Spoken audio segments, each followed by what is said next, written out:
2014 ലോക്സഭാ തിരഞ്ഞെടുപ്പിൽ Indian national കോൺഗ്രസിന്റെ കനത്ത തോൽവിക്ക് പിന്നിൽ അമേരിക്കയുടെ CIA-യും ഇസ്രായേലിന്റെ മൊസാദും. മുതിർന്ന കോൺഗ്രസ് നേതാവും മുൻ രാജ്യസഭ എംപിയുമായ കുമാർ കേത്കറാണ് ഇത്തരമൊരു ആരോപണവുമായി രംഗത്ത് വന്നത്. മഹാരാഷ്ട്ര കോൺഗ്രസ് മുംബൈയിൽ സംഘടിപ്പിച്ച ഭരണഘടനാ ദിന പരിപാടിയിലായിരുന്നു കേത്കറുടെ ആരോപണം.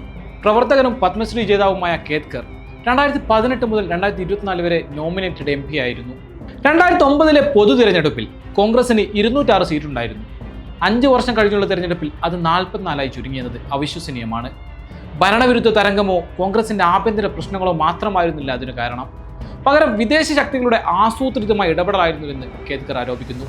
കോൺഗ്രസിന്റെ നേതൃത്വത്തിൽ സ്ഥിരതയുള്ള സർക്കാർ അധികാരത്തിൽ തുടരുന്നത് ഇന്ത്യയിലുള്ള തങ്ങളുടെ സ്വാധീനത്തിന് തടസ്സമായി കണ്ട CIA-യും മൊസാദും ചേർന്ന് കോൺഗ്രസിനെ തകർക്കാൻ ഗൂഢാലോചന നടത്തിയെന്നും അദ്ദേഹം പറയുന്നു. തങ്ങളെ അനുസരിക്കുന്ന സർക്കാരിനെ പ്രതിഷ്ഠിക്കാൻ വേണ്ടി മൊസാദ് സംസ്ഥാനങ്ങളെയും മണ്ഡലങ്ങളെയും കുറിച്ചുള്ള വിശദമായ ഡാറ്റ ശേഖരിച്ചുവെന്നും അദ്ദേഹം പറയുന്നു. മൻമോഹൻ സിംഗ് സർക്കാരിനെതിരായ ഭരണവിരുദ്ധ വികാരം, സാമ്പത്തിക മാന്ദ്യം, കോമൺവെൽത്ത് ഗെയിംസ്, 2G സ്പെക്ട്രം കേസുകൾ പോലുള്ള അഴിമതികൾ, നരേന്ദ്രമോദിയുടെ വ്യക്തിപ്രഭാവം, BJP-യുടെയും RSS-ന്റെയും സോഷ്യൽ എഞ്ചിനീയറിംഗ് എന്നിവയാണ് 2014 കോൺഗ്രസിന്റെ പരാജയത്തിന് കാരണമായി രാഷ്ട്രീയ നിരീക്ഷകർ വിലയിരുത്തുന്നത്. എന്നാൽ അന്നത്തെ പ്രധാനമന്ത്രി മൻമോഹൻ സിംഗിനെതിരെ അതൃപ്തിയും നിരാശയും ഉണ്ടായിരുന്നുവെങ്കിലും ഇത്രയും വലിയ തോൽവിയിലേക്ക് നയിക്കാൻ മാത്രമുള്ളതൊന്നും ഉണ്ടായിരുന്നില്ലെന്നും കേത്കർ പറഞ്ഞു.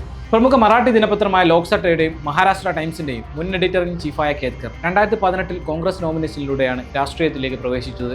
BJP RSS സംവിധാനത്തിന്റെ കടുത്ത വിമർശകനാണ് അദ്ദേഹം. അദ്ദേഹത്തിന്റെ ഏറ്റവും പുതിയ പുസ്തകമായ ദി പൊളിറ്റിക്കൽ മെസ്സിയ ഹിന്ദുത്വ രാഷ്ട്രീയത്തെ വിമർശിക്കുന്നു.